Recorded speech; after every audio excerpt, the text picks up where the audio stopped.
Hello and welcome to the Not All Electronic Signature Platforms Are Created Equal webinar.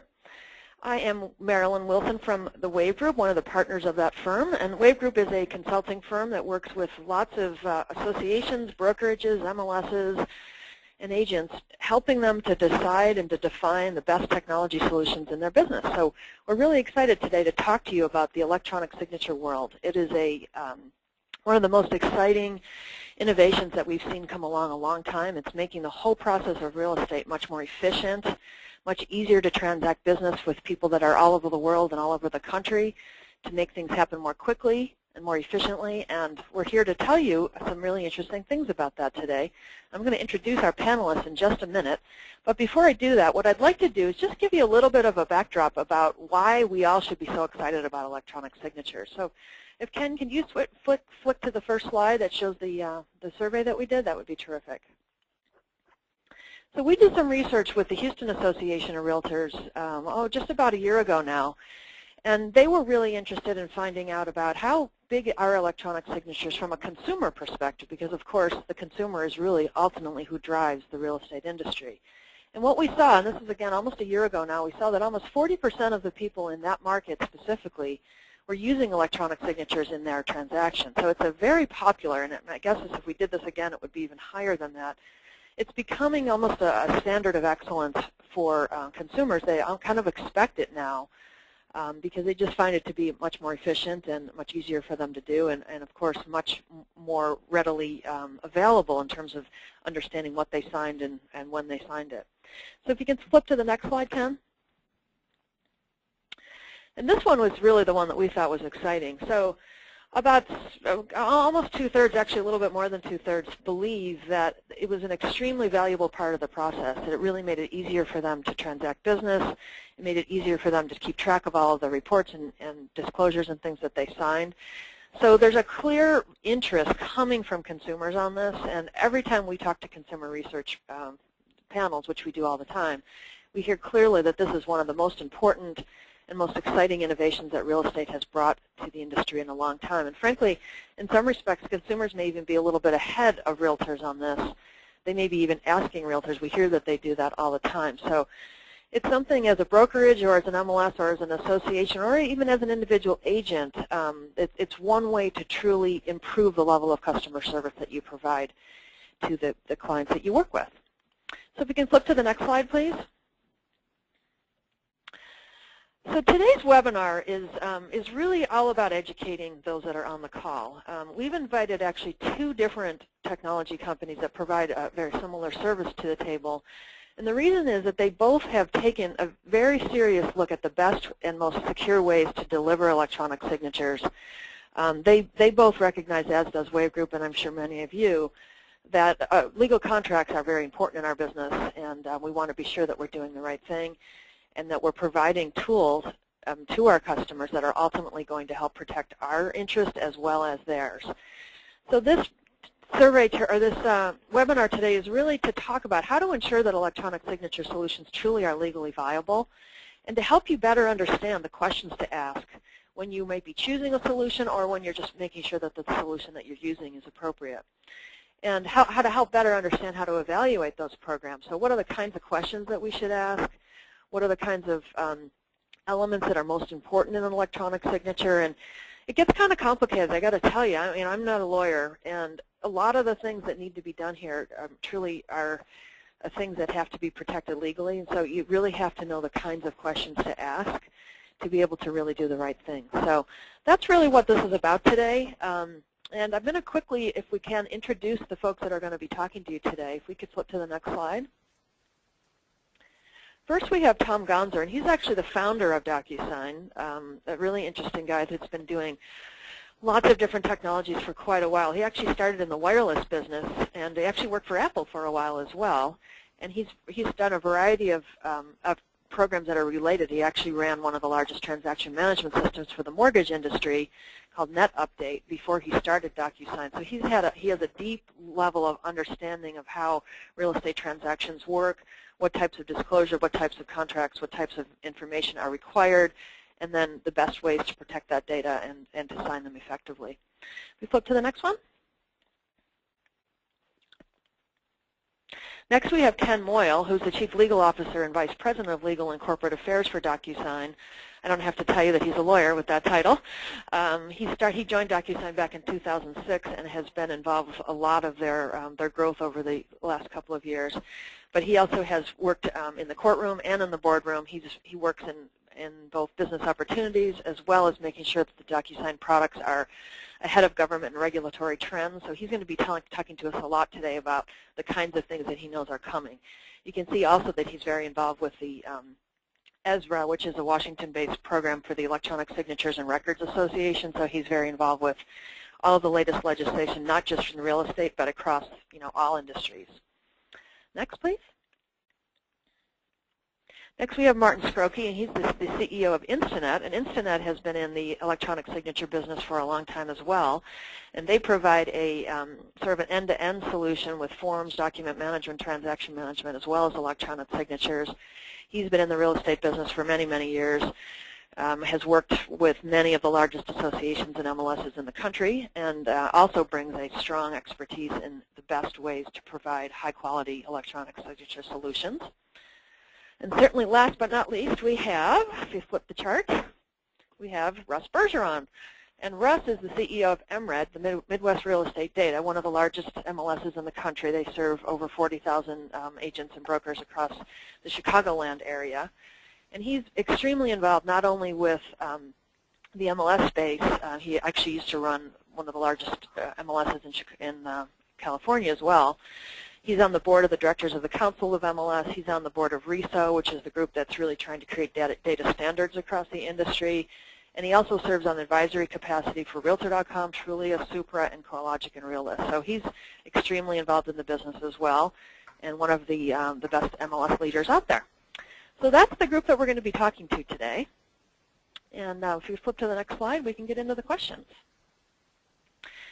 So I thought first it would be helpful for us to just talk about the electronic industry, or electronic signature business and what's happening with it. And I thought maybe I'll start with you, Martin. What do you see is why have electronic signatures become so popular? It seems like over the last 12 to 18 and even 24 months that we've seen them kind of go crazy. Can you tell us from your perspective why you think that is? Sure. I'd just like to say good afternoon, and thanks for having me on. One of the biggest reasons we see is exactly what you went to before, the consumer expectations. Today's consumer, they live their personal and business life online, and they transact pretty much everything from a social aspect to a business aspect through online services. So they expect to be able to sign contracts, transact any kind of real estate sale through an online service and with electronic signatures. And what we've seen is, kind of to the point that you were talking to, is they've, lack of a better term, dragged the realtor community into a quicker stance to adopting the use of this technology. And what we're seeing is more and more realtor associations, boards, MLSs, brokers, and individuals are adopting the use of electronic signatures in their daily usage tools to help facilitate a transaction.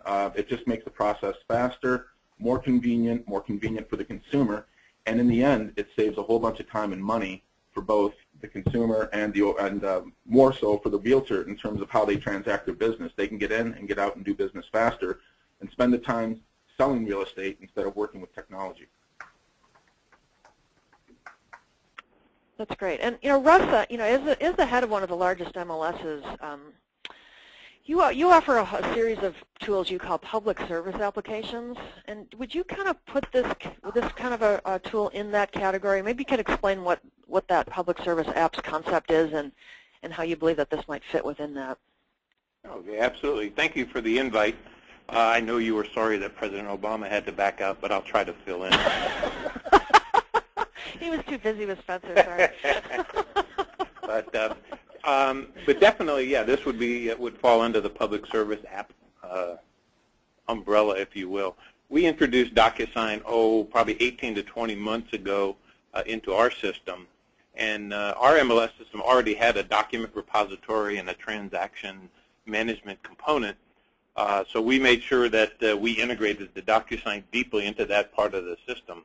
So in just the first year, we had 42,000 envelopes processed through DocuSign. Now, that doesn't necessarily mean each of those is a unique transaction because we process around 100,000 deals per year. But it does show that it was quickly accepted and easily assimilated into the offer and closing process.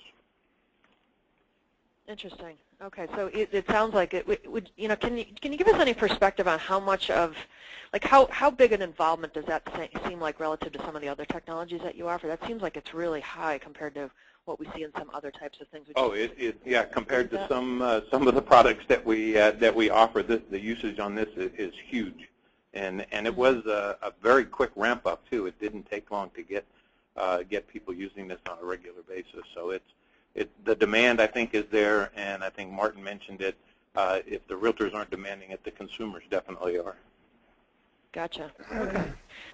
Now, and I don't know if you suffer from this in your market, Russ. I don't believe you do, but I know that some markets have very dominant positions with large brokers who are very concerned that MLSs offer products that they believe level the playing field. In other words, they somehow negate the advantage, the technology advantage that large companies may be able to afford.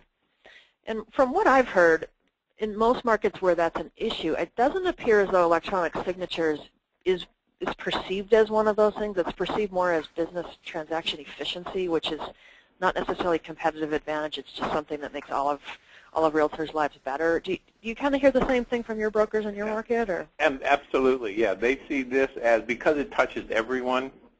I mean, the whole transaction model is difficult because if people have different desktops for different transaction systems, it can become cumbersome. But at least in this case, the signing process and the security of the documents is taken care of at a central location. So they much prefer this method to any other that's out there. Gotcha. Is there any, when you're thinking about having electronic signatures, have you had any good successes in certain ways of communicating or marketing the idea to your realtors to get more adoption, just for the advice of those that are on the call, brokers or MLSs that are trying to get more people to try it, or any suggestions about how to make that work? Well, we have probably 15 different vehicles that we communicate with our members with. And we promote it as a product of the week every so often. We have big rollout plans. DocuSign was at our recent MRED Palooza where we had 5,000 people attend our trade show. And what's nice about a DocuSign or digital signatures is that, as you mentioned, it's highly popular right now. People want to hear about it. They want to make their transactions more efficient. Because if they can get that deal done more quickly, they're going to get more deals done, and they're going to get paid more quickly. So it's a win-win for everybody. Gotcha. And just one more question on how it's being used, and maybe this is one for you, Martin. Where and when do you see electronic signatures being used? Are they being used throughout the transaction, or are you seeing any changes in where people are using them in the process? Definitely.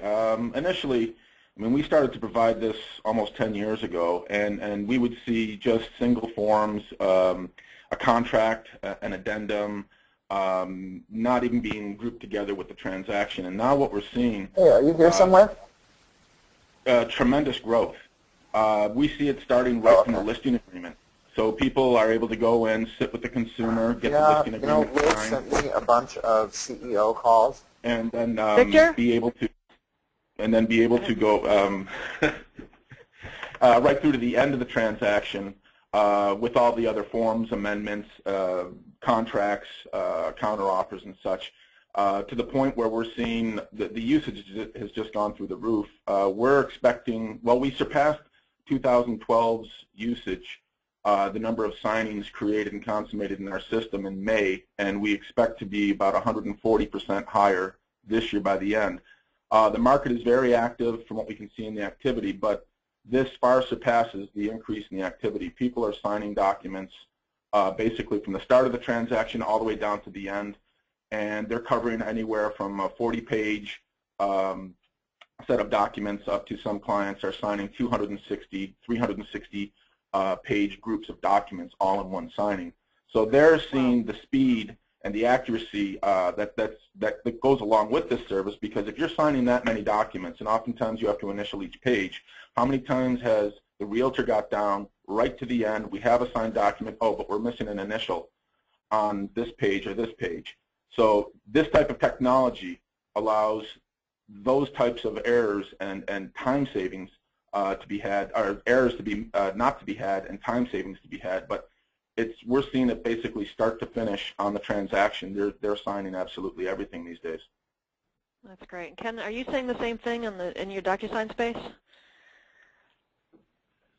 Yeah, absolutely. I mean, I think we are moving rapidly from the early adopter stage into the mainstream, as you can see. And I think that's what we've been talking about here over the last year and a half, 2 years, where folks have put dipped their toes in the water and have decided to try it, and now it's become one of those advantages that you really can't pass up. And I think the recurring theme here just in the past 15 minutes has been pretty obvious, and that is that the consumers or the clients are demanding it. They expect to be able to do business this way. They expect to be able to have documents at their fingertips on the devices that they want to use and execute them the way they see fit. And so it really is moving from a choice to a must-have. Gotcha. Well, that's great to hear. So hopefully everyone on the call has a system or is considering getting one if they don't. Okay, so let's get into kind of the meat of this now. Let's talk about just for those of us that are not lawyers, and which is most of us probably, and to just kind of give us a backdrop. What made this whole thing possible? Just maybe give us a quick overview. What kind of legislation is now in place that makes this legally viable and legally acceptable all over the country now? Maybe that's okay. Ken, if you can answer that for us, that'd be great. Yeah, and I wish I had like some exciting news to tell about it, but really most of it's pretty old. In fact, real estate transactions have been enforced electronically even before the eSign Act or the Uniform Electronic Transactions Act were passed back in the late 90s and 2000. But in the last 13 years, of course, we've simply had more and more states refine and adopt and conform to the standard, which is the Federal eSign Act, which really is the 50-state baseline for electronic transactions. Those of you who are in states that may have attorneys telling you that you can't do electronic transactions in that state because they don't have Uniform Electronic Transactions Act or because of whatever, you should probably get a different lawyer because it is black letter law in all 50 states. You can do these transactions this way, and it even includes many of the front-end disclosures and things like that, where there are downstream recipients who are very eager to have an electronic transaction that can be verified. And I think that's what we're going to get into. I mean, it's one thing to be compliant and to say, yes, it's legal to do an electronic transaction. The next shoe to drop, of course, is how do you do it? How do you ensure that you're taking full advantage of the electronic nature of the transaction to be more secure, more transparent, and more enforceable than paper? Yeah, and you brought up a good point just a minute ago. You might want to share that too about that. They're certainly one of the things that I've heard over the years why people have been concerned about electronic signatures is exactly that, some of the security or concerns that somehow someone might be able to work around the system. But maybe talk a little bit about just for all of those that may carry documents with them, the dangers of having paper documents with you. Why don't we just touch on that? That's kind of interesting. That's an excellent point, Marilyn, and I think that's one thing. It's sort of a myth. It's like I don't want to go to the cloud because I'm worried about my customers' data. Actually, I think real estate agents and brokers are probably in a really tough spot right now because there's been so much emphasis on security of personal information, and I think it's lost on some folks that includes paper information, that includes credit card information, that includes any kind of personal identifiable information that you may be carrying with you in the back seat of your car, under your desk at home, unsecured in file drawers in your office.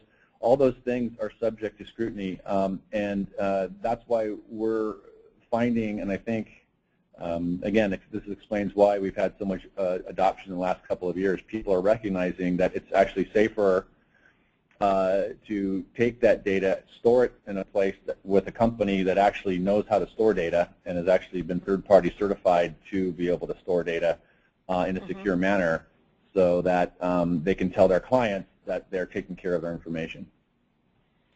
Yeah, it's interesting. It's kind of counterintuitive, I think, for those of us that grew up in paper, but it is important for us to remember that. You know, things can happen. Your car can get broken into, or your house can get broken into, or, you know, there's a lot of different ways in which we can put ourselves at risk. So Marilyn, if I may interject, this is Russ. Sure. And also remember, the fact is that over the past, I don't know, since it was invented, we've been doing transactions via fax. Yeah, good point. And that is probably the least secure device out there for transmitting all this information. So I think that's one of the reasons. That's one of the reasons why digital signatures are even more easily accepted these days, because of the improvement over fax machines and hard copies.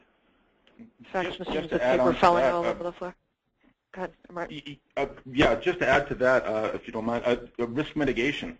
When you go to sign your documents and the documents are locked and the data is sealed and the data is protected, we saw this especially in the Florida market. I mean, when a hurricane comes through and people had paper documents, they had their repositories wiped away. Well, then they went back to it 3 years later, another hurricane came through and they had their documents wiped away again.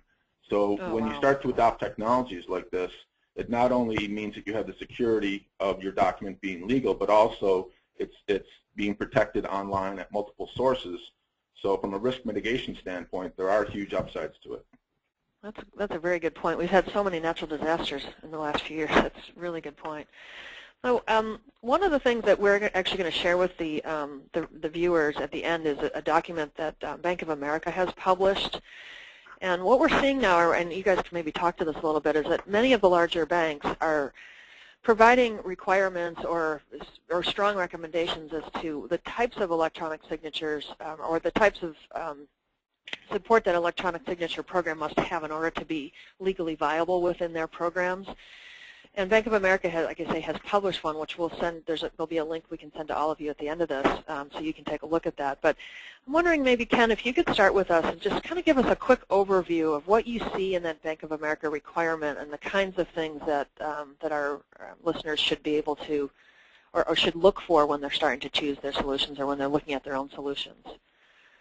Sure. Yeah, I think what we're seeing with Bank of America, and it's very encouraging, is a sophistication in the types of inquiries that are being made.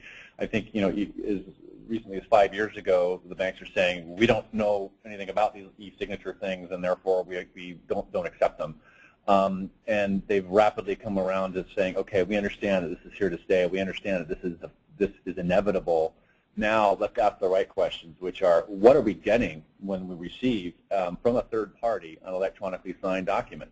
It's one thing for the parties to decide to execute a contract or other addenda electronically, but if there are third parties relying on that transaction in order to fund or to take risks, they want to know where it came from when they get that physical specimen.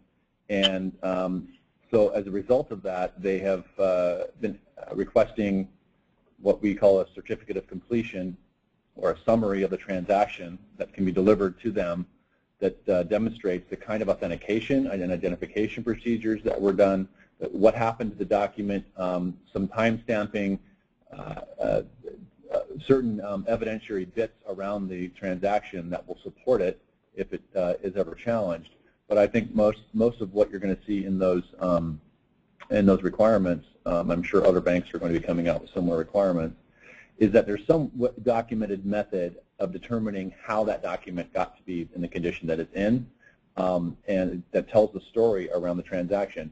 Note that there is no such requirement on paper, and I think the cat is out of the bag on that one. I think that there's, after 2008, the scrutiny around the fraudulent paper transactions that were going on, I think, is really increasing scrutiny on paper as well. The great thing about electronic is that all the parties have total transparency into that conversation or into that transaction, and it's much more amenable to having standards placed upon it, such as the Bank of America standards. They're not hard to meet if you use a a reputable vendor who's going to give you an audit trail, who's going to give you authentication options to be able to meet those requirements, and gives you a document that is what we would call self-proving. In other words, it's digitally signed so that it is tamper evident and that the history goes along with the document. Gotcha. And Martin, when apparently Fannie Mae is doing something similar as well, right? Are there any other elements that people should consider, or what's your perspective on all of the requirements that we're now seeing from banks and groups like that? Well, I agree with what Ken was saying. I think you'll see pretty much every financial institution in the future move towards a standard in terms of what they expect to see for the signatures. In the past, they wouldn't accept them, period, and they were still accepting fax technology, which to me just always seemed baffled when you look at how secure is a fax with a signature as opposed to receiving an audit trail with a built-in history and a document that's digitally sealed that shows whether it's been tampered with, with a complete audit trail of who accessed it, what IP address. All of this is built in, but they would still take a fax. So when Fannie Mae, with their home base, they're accepting the documents now. Back, I think it was 2009, FHA started to accept it, and more government agencies. I think the tipping point has come, and I think also when they're starting to look for efficiencies from the government side, this is a huge way that they can become much more efficient and save a lot of money. I know they're doing it on the electronic medical side, and I think you'll start to see it come through on the housing side. Gotcha. So this is not going away. This is getting more and more popular, and it's I know even as long as a couple of years ago, I remember talking to agents who were very frustrated because they wanted to use electronic signatures, and then the particular bank they were working with wouldn't take them, or it was an REO, so they wouldn't take them, but they take them on a regular transaction. Are there any rules now even with Bank of America? Are there certain types of transactions, or certain types of documents that they will accept and still not, or is it pretty universal now? This is Ken. Actually, the guidelines that Bank of America came out with are specific to REO and short sales and deed in lieu. Okay. So that was really kind of the stumbling point. During 2010, 2011, I think the majority of deals out there were all short sales, and those are very, as your agents know out there in the audience, those are very paperwork intensive. They have a lot of third parties that need to buy off on it. Some third parties aren't very willing to buy off on transactions, and they all want to do things their own way. And I think there is a recognition among those major lenders and those folks that have all that inventory. They're saying that we have to find a way to manage this electronically. And Fannie's most recent guidance is the same way. It came out and said, look, we have to accept electronic signatures for offers for our bank-owned properties, and therefore they put out their guidance for it at the beginning of this past year. Gotcha. Okay, good. Well, I'm encouraged as a homeowner and a home buyer and seller that they're trying to make it easier for all of us, so that's great. Let's just switch gears a little bit now. So a couple days ago, in preparation for this webinar, I went on to my iPad and I went to the App Store and I typed in electronic signature, and I saw a myriad of different solutions out there, many of which are free or $1.99 or the usual model that we see in the App Store.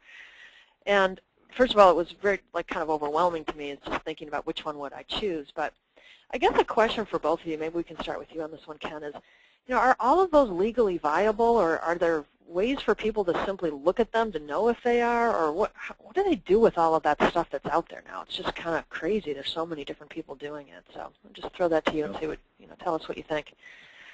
Well, first of all, I like the way you worded the question. Are they legally viable? Because are they legal? Probably. But it really doesn't matter if they're legal if you can't enforce them. Right. And again, we're in an industry here in real estate. DocuSign's in many different industries, and real estate probably is the one where deals blow up more often than any other kind. Sure. Buyers get cold feet. People want to repudiate for whatever reason that they can come up with. So having an enforceable contract is important if you want to really hold them to it. The elements that we just cited. this is what the major lenders were facing in other industries, basically saying, look, we want to know where this electronic signature came from. It's one thing to be electronic signature. We're not going to fight you on that, but is it the signature of the client? How do we know? Is there document integrity? So the most important thing, two most important things, I think, from a legal standpoint are identification and authentication. So how do you match the person with the signature? And then data integrity. Once the document's signed, can you demonstrate that it has not been tampered with or changed? Those are the two things that are most important, I think, in terms of what you would call legal viability. And so if you look at those free apps out there, you have no idea what their, I don't know what their approach is to data integrity. I don't know how whether they've been third-party certified to have trust centers and no third-party tampering of ability. I don't know if they've got digital seals on their documents. Who knows how they get the signature image onto the document? We don't know. So it takes a little bit of scrutiny, I think, to make that. I guess just speaking like an agent or like a consumer, I guess what kind of scared me when I looked at them, like I say, they all kind of looked alike, so I didn't really know, and I didn't know what questions to ask. And in an app environment, I can't ask it even if I wanted to. So what I hear you guys talking about, and of course you're a lawyer, so you're going to always protect us or try to, is that these kinds of decisions can't be made lightly because we're talking about the legality of our industry and we're talking about protecting clients against future problems or claims and things like that. So it sounds like to me that you have to work with someone that you can talk to minimally to ask these questions about that. That's just where I sit from. I totally support that, but even if you want to do your own research online, if the vendor that you're looking at does not speak to, satisfactorily to authentication and data integrity, I would keep looking. Okay, gotcha. And really, rather than speaking to it just on a website, they need to be speaking to it from the perspective of having a third-party certification, have someone vouch for you. And again, you will probably run into trouble with downstream acceptance if you don't choose wisely. Okay. So, we're talking here. Go ahead, Russ. I'm sorry, I didn't mean to interrupt. Yeah. The way I kind of look at that, not being the lawyer, is a little more simplistic, but I try to make the differentiation between e-signature and digital signature.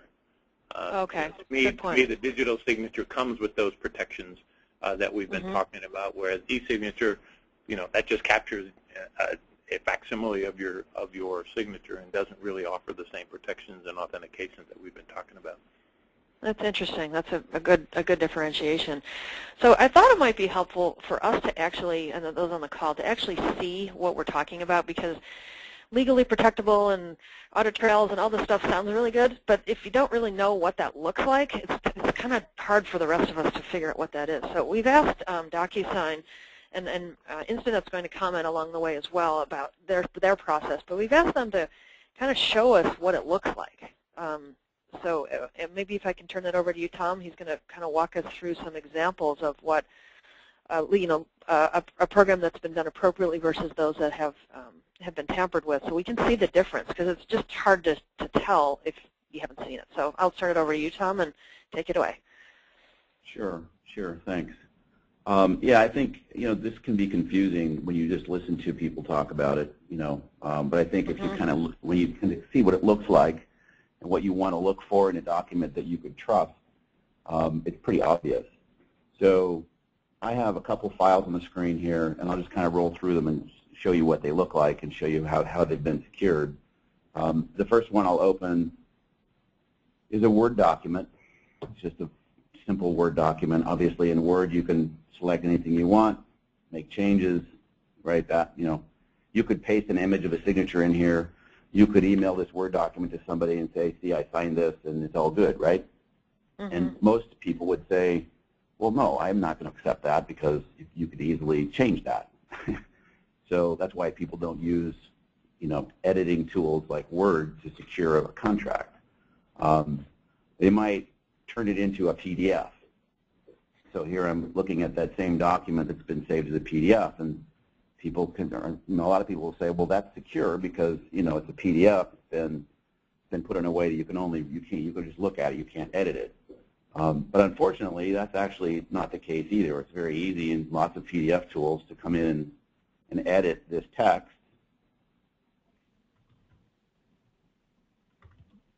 Right? So I can come in and edit this text just like I could that Word document. So because it's so easy to edit this PDF, if I were to make changes to this and send it to you, you wouldn't be able to tell if this was the real version or not the real version. Because there's nothing here to indicate that this is the original version. There's nothing saying this is the master copy or anything. It's not a secure file. Right.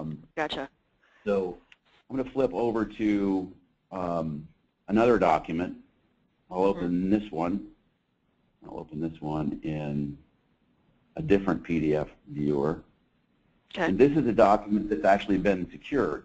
And right off the bat, you can see at the top, it says signed and all signatures are valid. There's an indicator that wraps the entire document. It says this document has been actually signed. It's been secured. If you open the panel to the side, you can see that it's been signed. There's a valid signature. Document has not been modified, et cetera, et cetera. So there's this indicator that wraps around the PDF file that tells you that this is the original document. So what if someone were to change this file? Well, let me just stop you there for a second, Tom.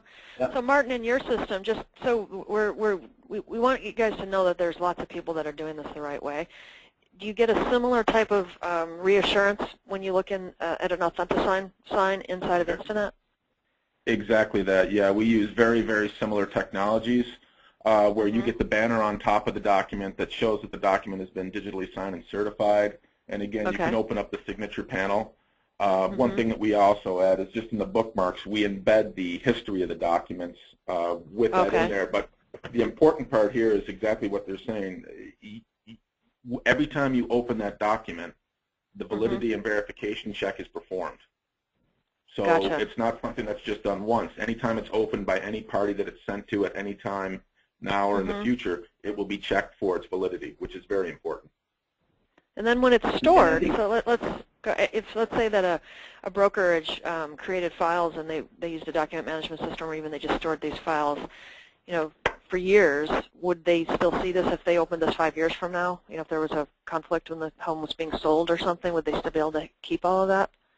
100%. And the other thing that's built in is it's time-stamped. And it's time-stamped not by our servers. It's time-stamped by an independent third party. We use GlobalSign with Adobe. We've used GeoTrust in the past. There's other third parties that you could use. So we're saying don't trust us on the content or the validity of the document. We go to trusted third parties out there, security companies along with Adobe, to lock our document. That doesn't mean it has to be used in the Adobe Reader. If you were to use the Nitro Reader or other free readers that are out there, they'll check the validity of the document also. Gotcha. And it sounds like you do the same thing at DocuSign. Is that right, Tom, where you use third parties as well to make sure that this is all legitimate? Yeah, this is one element of security, and the good news about this is that it's an industry standard, so nobody owns it. So anybody who wants to secure a document that is going to be sent to somebody else for them to rely on can use this technology to make this record tamper evident. And so it's one aspect. There are clearly lots of other things in a platform you look for, but this one is sort of table stakes. Because you want to make sure that if I and I think the reason banks like the Bank of America and other banks have the stance that they want their records to be self-reliant is that they want to store these documents in their own system for years, like you mentioned, and then not have to worry later when they open them up, do I have to rely on somebody who may not be around anymore? I just want to rely on the document I have. So this allows them to do that. Exactly. If I change the remote aspect of it. Yeah. Cool. Okay. Sorry, I just wanted to help people understand that this is something that you can get from many vendors, not just from one or others. Okay, go ahead. So in this case, I actually did modify the agreement. It's actually fairly hard to do once it's been digitally signed. It's hard to find what I would call, misbehaved software that allows you to actually tamper with digitally signed documents. But in this case, I found one, and you can see right away, anytime anybody sends me a document and says, I want you to rely on this document, the first thing I do is look up in this corner, and I see, what does it say? And if it says signed and all signatures are valid, or it says there's a digital signature and it's been verified, I feel good. I can now look at the document and believe I can rely on it. In this case, it's saying at least one signature is invalid because it's something's been changed. And if I were to look at this, it's actually going to tell me, oh, there's page one's been modified, an annotation was created. You can see there's the annotation. But even beyond that, because this is a self-reliant document, it says, hey, here's the document before it had been modified. Click to view this version. And so inside this file is another copy, which is the original copy that was not modified. And as you can see, now it's showing me the one that doesn't have the 1 marked out and the 2 marked out. So this is a perfect example of a document that can live on its own, outside of the DocuSign platform and prove itself to be reliable. And Russ, when you were looking at systems, wasn't that one of the things you thought was really important to have version control like that? Absolutely, yes. Yep.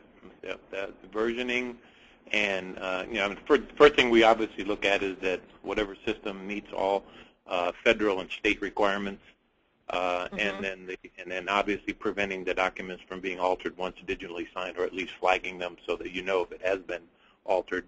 And versioning is huge. Obviously, in a real estate transaction, you're going back and forth, back and forth, back and forth. So you want to track every time somebody signs off on something. Gotcha. And just for the audience, if any of you have any questions that you'd like to ask the group, feel free to send them over, because we're going to start questions in just a few minutes. Okay, go ahead. I'm sorry, Tom. Yeah, so this last example is a document that somebody sent me and say, hey, you should rely on this document. And the first thing I do is I look on the screen and I see there's no signature indicators. There's nothing telling me that it's been sealed. So I would have a hard time relying on this document. As a matter of fact, I feel like I could come in and maybe edit this one too. I could come in here and say, I want to make this 2 million. Oh boy. Yeah, there's a world. And believe me, if I send you this file, you will have no idea I made those changes, right? No way to tell. Wow, that's scary. You just can't rely on a record like this unless it has that seal. Like I said, this is one aspect of the security of the system, but it's an important one. And just to go along with that, in order to get the ability to digitally sign the documents like they do and what we do in our system, you have to go through a quite robust vetting of number one, getting the ability to do it, and then they go through to verify. The security company does a complete vetting process in terms of how it's going to be used, who's using it, whether it's a departmental level, whether it's a company level and such. So that is the extra layer of security. They don't hand out the ability to provide these types of digital signatures to anybody. So that's one extra layer on top, that we would not be able to go and produce secure documents like this without having been vetted to prove who we are for our identity and the use that we're going to have with these documents. Interesting. So both of you have had to go through a process where they made sure that you were going to be handling the technologies appropriately, that was going to make it safe for people using it? Yeah, absolutely. And I would say, too, we sell, we have a lot of customers in real estate, but DocuSign also provides services to pretty much every other vertical market out there, insurance, banking, et cetera. We have about 40 million identities in our network. We add about 80,000 new identities a day. Those all have to be secured. And as we sit down and talk to Fidelity, for example, or the Bank of America or Microsoft or Cisco or any of these big companies, number one requirement is make sure that you're creating a reliable electronic records. Make sure that your internal processes can't be tampered with. So there are certifications, ISO 27001. There's a number of certifications we've had to go through in order to provide this sort of enterprise class security. But to your point about the Apple Store, apps, or the Android Store apps, there's a million of them in there. We have an app in the Apple Store too, and it doesn't cost anything. It's called DocuSign Inc. It doesn't allow you to send documents to other people for signature, but it easily allows you to sign them. And even in that app, we digitally seal the document because it's we really believe that no matter what, you have to rely on the record. And it's very easy to tell if you're looking at these different tools if it's creating a reliable record. If it's not digitally sealing it, it's a pretty good indicator that they might not be doing something that you could rely on. If you go to their website and they don't have something we would call a trust center, something that talks about, you know, their servers, are they up and down, you know, what's their uptime, how do they deal with your data, what different certifications do they have, then they might not be in the business of protecting your information. Because there are people out there who are in the business of gathering information and actually selling it to advertisers. This is clearly not the kind of information you'd want to be putting out.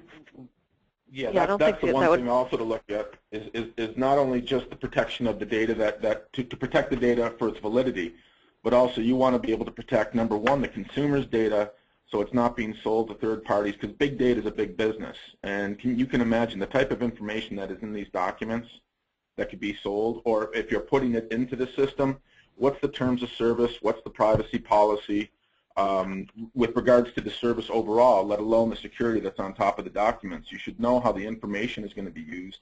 You should also know how it's going to be stored, and you should also know the ownership and who takes ownership or lack thereof ownership when you're using a system. You also, just from an end user standpoint, you want to be protected that you're not liable for the company that you're going to be using. There's a world of different products out there, and like you're saying, there's secondary monetary models that are built on the use of information that's input to these systems. So it's pretty scary, and the last thing we want to see is the consumer lose faith in an industry that's growing exponentially right now, and it's helping out everybody from the consumer to the realtor and everybody. So it's something where, you know, do your homework, check out the products, check out your services, the security, and check out your policies. Well, and I think to add to that, we at DocuSign think it's very important to be communicating this information to people in real estate, but also we talk the same way with people in mortgage and insurance and any other industry to really make sure that the systems you choose are creating these legally reliable documents that will provide a very low risk that someone can actually, you know, tamper with them, or a low risk that when you go to court, their documents will be rejected. Because what will happen, someone is going to use some bozo sign application that they get somewhere that doesn't create a secure document, doesn't have an audit trail, doesn't have a consumer consent, doesn't do the things they should be to actually be creating a reliable electronic record. They're going to go to court, and they're not going to win. The courts are going to reject the document because it can't be proven as authentic or can't be proven as something that should be admissible or something. And the news at that point is not going to say bozo sign is making electronic records not good. They're going to say electronic records might not be valid, which is going to hurt everybody in the industry. So it's really important that people are looking out for themselves, and it's, you know, it's why we're being a little bit vocal on it, because, you know, there's a bunch of folks starting little companies that are saying they're doing this, and they're really not.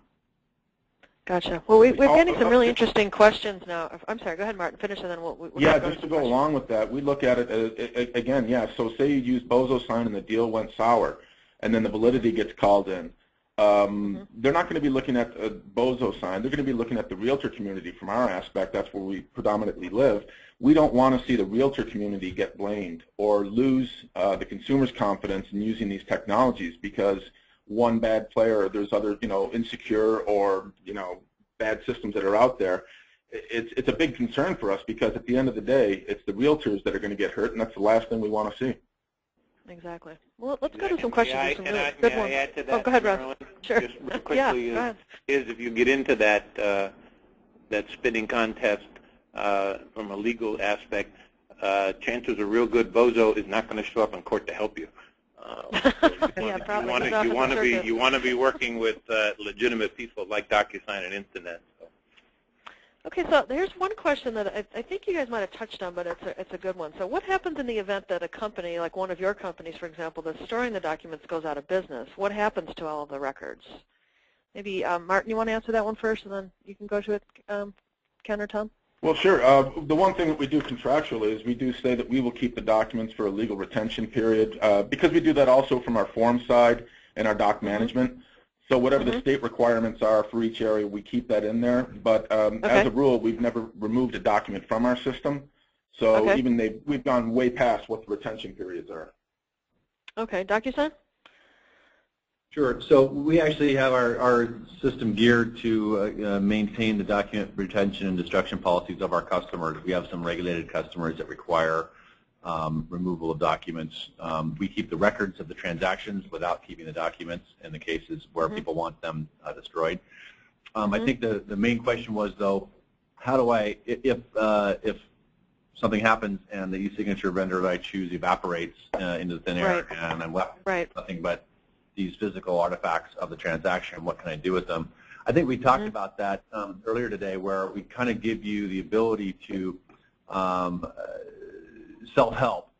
You know, I came to this company 7 years ago and with the expectation I'd be in court every couple of weeks standing up and trying to, you know, test the veracity of DocuSign documents, especially in real estate, and I'm still waiting for that first day in court. Right? I'm sort of disappointed at that, but DocuSign isn't. I bet. I really think that's because, I mean, obviously there are disputes, and obviously there are people trying to get out of contracts, and they will. All I know is that if the signature and the veracity of the signature and the method by which the signature was obtained was at the center of the dispute, I would be there. And we haven't had it yet. And so I believe that's because we give the certificate of completion and the document at the end of the transaction, and those things are exportable out of the system, digitally signed and tamper evident, so that they can be taken to court with a clean chain of custody and used as result. Yeah, I mean, you could take the documents out of the system. Yeah. Store them in your computer. Exactly. And we apply the same digital signature and on the certificate with the information. So we certify both and sign both of them, so they both have that tamper-proof seal on them, so they can live outside of our system forever. Gotcha. So that's the answer. They live outside of your system. Your system isn't really, I mean, it's important, obviously, but it's not dependent on it. They can still have their protected documents years after, if you guys decided to not to sell bananas and not do electronic signatures anymore. Well, a lot of our customers actually do both, right? They store their documents in their own system behind a firewall, and they maintain them in the DocuSign system. Sort of built. That makes sense. So it gives you a backup.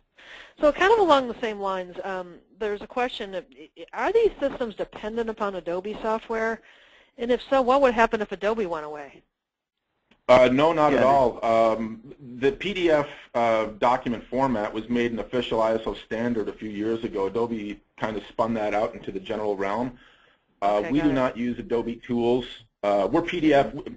We started doing forms 25 years ago. We consider ourselves pretty much PDF experts for creating, maintaining documents, because we have a form aspect, but you don't have to use anything, any tool, any development kit, any viewer that has anything to do with Acrobat. There's a number of free viewers out there. We've seen a few today. And there's also a number of tools, quite a huge number of tools in order to help create the secure documents that we have, and none of them are really associated. The only thing that we use from Adobe is that digital signature that we apply. We do that in a partnership with GlobalSign, who is our security provider. Okay, so it's not Adobe dependent, to answer the question. Not at all. They're just they started the PDF, but they've made it publicly usable. Well, and really the industry forced that, right? The industry. Well, I would guess so, yeah. Yeah. That's good. So here's one that's interesting too. So is this usable if some of the parties are using digital signatures and others are not? So in other words, once the non-users print, sign, and scan it back in, can it be incorporated back into the digital software? So I may sign it electronically, but for whatever reason my client doesn't want to, or the person on the other side of the transaction doesn't want to. They print it and they sign it. Can this process still work? Can you explain how that would work? Maybe Tom or Ken, start with you this time. Sure, I can take a crack at that. I mean, clearly when you export a document out of the system for the intentions of signing it or filling in a form, you lose some control. So when a document is outside the system and someone's actually, for the purpose of signing it, you lose some control. The way our process would work, for example, is if someone decided they wanted to sign it with ink, there's an option you can enable that will allow them to print it out, sign it and either fax it back or scan it back into the envelope. Okay. And what will happen in our audit trail is we'll say, signer 2 opted not to sign electronically. They actually exported this record down to their computer. They signed it by hand, and then they put it back into the envelope. We'll still digitally seal the envelope for any changes afterwards, but there will be a mention in the audit trail that this was actually signed by hand. So most of our customers disable that because they don't want someone exporting this document out of the system, out of the controlled space in order to fill it in. But even so once you've gotten Maryland, the control, yeah, go ahead. Yes? Yeah, this is Ken. Even if they do, Maryland, I mean, remember, we're comparing this to a paper process and faxing, right? So is there something magical that happens by exporting it from the system and that removes its legal efficacy? No. It is just, there's evidentiary things going on there that you're collecting, and frankly, the act of capturing that someone exported a contract and then imported it back into the system via fax or scan is actually very strong evidence as well of parties' intent and their identity. And plus, we have now a scribble on a piece of paper that's appended to the document as well. So again, far superior to doing it the old-fashioned way. It's just more complicated to demonstrate that chain of custody. Gotcha. Here's another question along the paper issue. So when you just showed us online how it's really easy to see that something is valid or that something is invalid. But how do you determine if a document is authenticated and has maintained its integrity if you're viewing a paper version? So in other words, when someone prints it out, does some of that authentication come with it, and is it shown when it gets printed? Yeah, that's exactly what we talked about when we were talking about the Bank of America standards and how third parties were trying to come up with some way of determining how those documents got in that condition. Is that they want some other document that comes along with it that at least describes the history of how that document got that way. And again, Instinet and DocuSign both have ways of doing that. We do that through our certificate of completion, which is a brief history of the who, what, when, and where. Gotcha. And on top of that, there has to be some tie back to the system. So we actually have the ability to do a lockup. You can take the information off of that paper document and actually go and verify that it actually has been executed on DocuSign.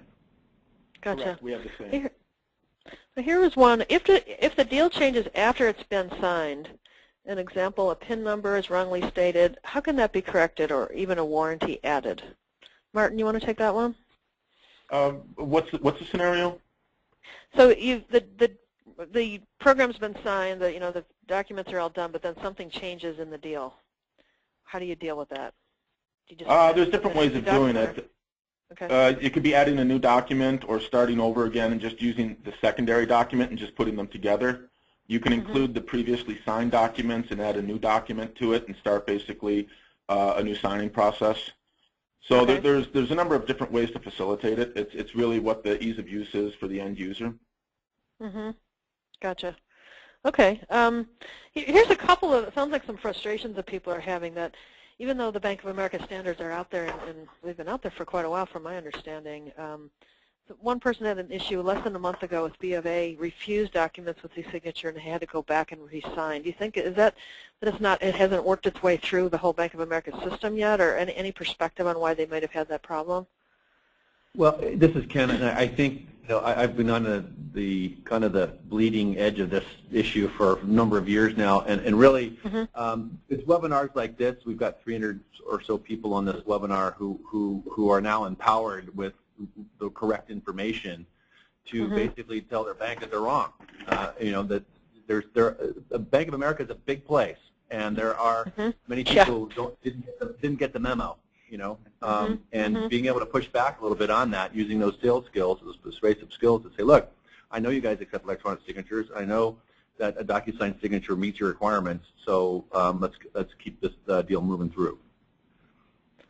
Gotcha. So, and we are going to, as I mentioned earlier, there's a link in here that we can show you in a minute, and we're also going to send it to you all as a thank you for coming to the panel. There'll be a link to the Bank of America standards that you could print and probably walk into that particular mortgage officer and say, well, what are you talking about? Here's the document for your company. Please make this happen for us. We're also going to be showing you some other things. That NAR's put together a whole field guide of things to help realtors with this issue, so we'll give you as many pieces of information as we can to help you. And after the call, too, also we're going to send you a checklist that you could actually take if you were going to be making a decision or looking at a tool that you can use when you're in the conversation. So that is it. We're at 11 o'clock. I thank you very much for all of your time and attention. And again, if there's any questions or either, maybe you could skip quickly to, well, actually, we'll send it to you. It'll be easier. But just if you could click to not one more slide kind of on the document. I mean, I can just show the people that are available.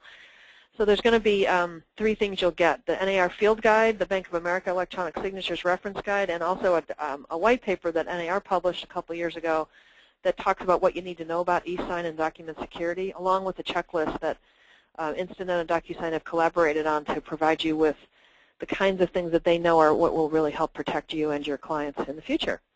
So thank you so much. If anyone has any follow-up or questions for Wave Group, feel free to email me at Marilyn, M-A-R-I-L-Y-N, at wavgroup, W-A-V group.com. And other than that, I thank you very much for your time. Have a great day, everybody. Marilyn, Thank you for having us. thanks for having us. Bye-bye.